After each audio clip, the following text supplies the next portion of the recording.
I just wanted to make a very casual video, something that's a bit less scripted, just for fun. So basically, I've been listening to a lot of Warhammer books. So far, I've listened to 5 of them in the span of 2 to 3 weeks, and I'm currently on my 6th book.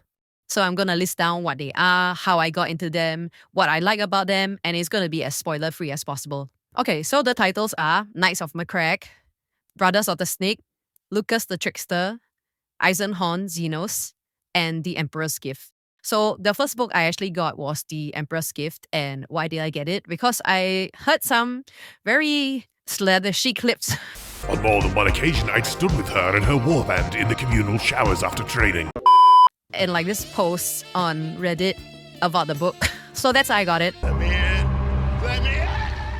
Look, guys, I know this paints a really bad picture of me, but I have no excuses.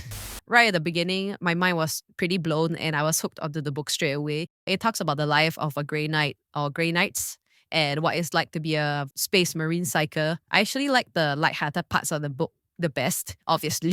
But the ending was kind of somber, so it was a bit heavier in tone compared to all the other books that I've read so far or listened to so far. And I'm trying not to give away too many spoilers because I don't want to prevent anybody from enjoying the full experience.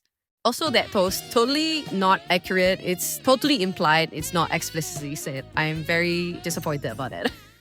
Okay, the next one is Lucas the Trickster, because the Emperor's Gifts mentioned the Space Wolves, and my friend who reads a ton of Warhammer books, he recommended it. And the way he sold it to me was the character boiks the locals. So I was sold. It's definitely more lighthearted than the Emperor's Gift, and it shows the pride of the Space Wolves, so it gives a different perspective from the first book. But obviously, I was debated because there aren't very many sexy scenes. But Lucas as a character is still very interesting, so it was a very enjoyable book. Next is Brothers of the Snake. And the way my friend sold it to me was that these are like Hawaiian space marines who oil themselves up. So it reminded me of this Simpsons clip.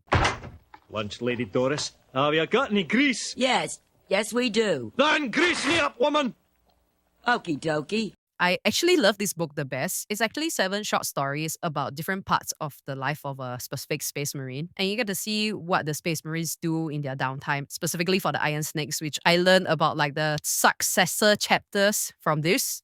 And because of that, I also started to learn about the Mortifactors, which I'm actually quite interested to pick up a book about. So some of my favorite book quotes are actually from this book. And I also feel it's a great introductory book for anyone who wants to get into Warhammer 40k. And this is going to sound absolutely like heretic blasphemy, but I never thought Space Marines could be so adorable. Next is Eisenhorn. This is the first book, Xenos. There wasn't any unique reason to get into Eisenhorn. It was just like one of those, oh, it's good, so just read it kind of recommendation. This is actually my second favorite book. I super enjoy the character of Eisenhorn, his wit, his humor, very charming. I think I also really like Dan Abnett as a writer because of these 2 books. I love the contrast between the high intensity, high action parts of the book and the interactions between the characters. How Eisenhorn has to take down time to recover, unlike the Space Marines. The Death Watch was also featured a bit in this book, so it was really cool to see them in action.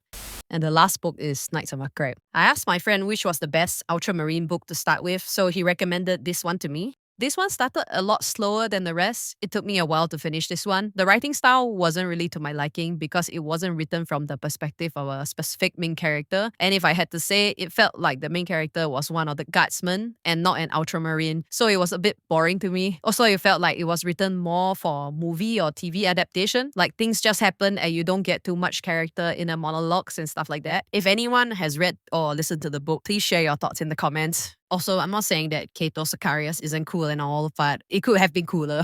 I really never thought I would get so invested in Warhammer 40k after Space Marine 2, but here we are. And I thought I would start on an Ultramarine book before I actually started on any of the other ones that I've read so far. So I clearly have my priorities straight. Other recommendations I got from my friends were like Gaunt's Ghost, Kythus Cade, but it's very intimidating that there are like 10, 15 over books on this character, so I don't know if I can commit to that. And I'm also interested in Warriors of Ultramar. There was an excerpt that I read on Reddit that said the words saliva frothed blood, which I cannot get out of my head. So I'm super interested to see where that goes. Also, if anybody has any other recommendations, I'm super open to listening to them as well. Let me know if you like this style of video and I'll do more if it's popular. If not, it's just one of those one-off insights into the mind of a Slaneshi heretic.